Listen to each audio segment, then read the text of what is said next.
You're listening to Systemic Error Podcast. The failure was designed. Blanche surrenders unredacted Epstein files within minutes of judge's deadline, based on an article by Adam Lynch. The Epstein files and the DOJ's real job: damage control, power, not confusion. The source story is simple enough.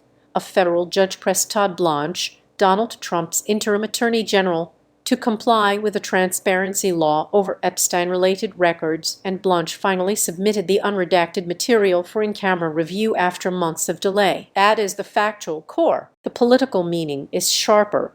The executive branch is using its own legal apparatus to slow-walk disclosure about a predator whose social circle still shadows the president, who actually decided. The real power here sits with Trump's Justice Department. Blanche is not some neutral custodian of public records. He is Trump's former personal defense attorney, now acting as the government's top lawyer at matters. The question is not whether the system is struggling to sort paperwork. The question is whether a loyalist-installed DOJ is trying to control what the public learns about Trump's long relationship with Jeffrey Epstein. Judge Emmett G. Sullivan did what courts are supposed to do when the executive branch drifts into concealment. He forced a response. The pressure did not come from inside the administration. It came from litigation and judicial insistence. Delay is the strategy. The article's framing softens what is plainly happening. It describes stalling and ignoring a law, but the deeper point is more direct. Delay is the substance of the defense. Blanche tried to buy time with stays and postponements. When that failed, he handed over the documents at the deadline and called it compliance. That is not transparency. It is procedural retreat under compulsion. The administration did not volunteer disclosure because it decided the public had a right to know. It moved only after a judge made continued refusal harder to sustain. The redaction story is itself a tell. The DOJ's own explanation, as reported here, is revealing.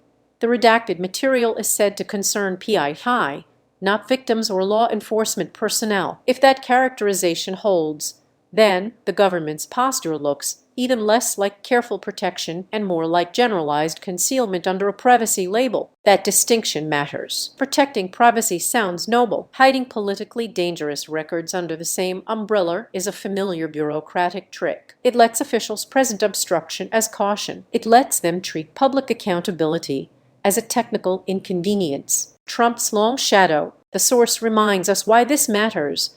Trump and Epstein had a decades-long association, meeting in the 1980s, socializing in New York and Palm Beach, and appearing together at parties and events in the 1990s. Trump later claimed he barely knew Epstein. That denial sits awkwardly beside the administration's resistance to release. No one should pretend the issue is mere curiosity about old social photos. The public interest here is whether official records contain communications, financial records, or witness accounts that illuminate what Trump knew when he knew it, and who else around him may be protected by the same silence. That is a power question, not a gossip question. The pattern. This is how elite impunity operates now.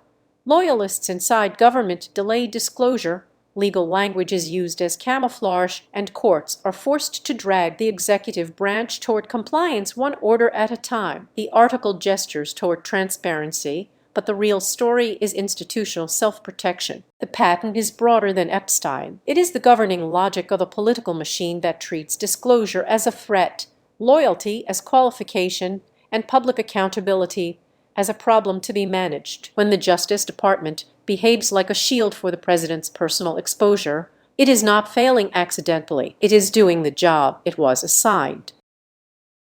You've been listening to Systemic Error. Thanks to Alternate for today's article, with the automated voice of LJ. Thanks for listening.